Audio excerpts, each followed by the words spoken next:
శబరిమలపైన అయ్యప్ప కోరినట్టుగా ఆలయ నిర్మాణాన్ని అతి వేగంగా జరిపించాడు రాజశేఖర మహారాజు.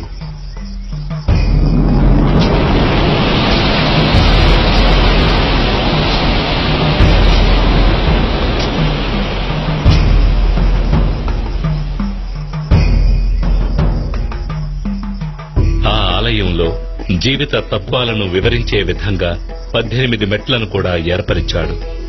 ఈ 18 పవిత్రమైన మెట్లు 18 కొండలకు, 18 మంది దేవతలకు, 18 తత్వాలకు ఆనవాలుగా ఉన్నాయి. 18 కొండలైన ఇంజిపారమల, కాళైకట్టిమల, పుదుచ్చేరిమల, కరిమల, తలైపారామల, దేవరమల, శ్రీపాదమల, మైలాడుమల, మాతంగమల, కాల్కిమల, సిట్రంబలమల, సుందరమల, నాగాంబలమల, గౌండమల, నిలక్కల్మల, నీలిమల, పొన్నాంబలమల, శబరిమల వంటి కొండలను 18 మంది దేవతలైన వినాయకుడు, శివుడు, పార్వతి, కుమారస్వామి, బ్రహ్మ, విష్ణు, రంగనాథుడు, కాళి, యముడు, సూర్యుడు, చంద్రుడు, కుజుడు, బుధుడు, బృహస్పతి, శుక్రుడు, శనీశ్వరుడు, రాహువు, కేతువు అనే దేవతలను 18 తత్వాలైన చూడడం, వినడం, సువాసన, రుచి, స్పర్శ,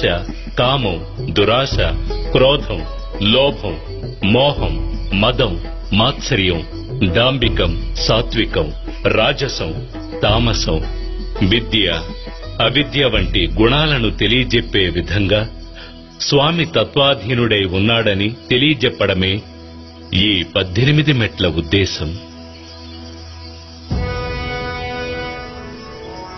ఆలయ నిర్మాణం పూర్తి కాగానే అయ్యప్పకు ఎటువంటి విగ్రహం ఏర్పాటు చేయాలనే సమస్య వచ్చింది. అప్పుడు పరశురాముడే తీసుకువచ్చిన శాస్తా విగ్రహమైన 2 కాళ్లను మడిచి కలిపిన యోగ పట్టముతో వందనము చేసిన రీతిన తత్వమసి అనే చిన్ముద్రతో కూడిన స్వామివారి రూపమే తగినది అనే భగవంతుని ఆనతి ప్రకారం మకర సంక్రాంతి దినమైనటువంటి శుభదినాన కృష్ణపక్షం పంచమి తిథి ఉత్తర నక్షత్రయుక్త శుభదినమున పరశురాముడు ధర్మశాస్త్రాను ప్రతిష్ఠించాడు. నాటి నుంచి ప్రతి సంవత్సరం మకర సంక్రాంతి నాడు అయ్యప్ప తన భక్తులకు దర్శనమిచ్చి పరిపాలిస్తున్నాడు.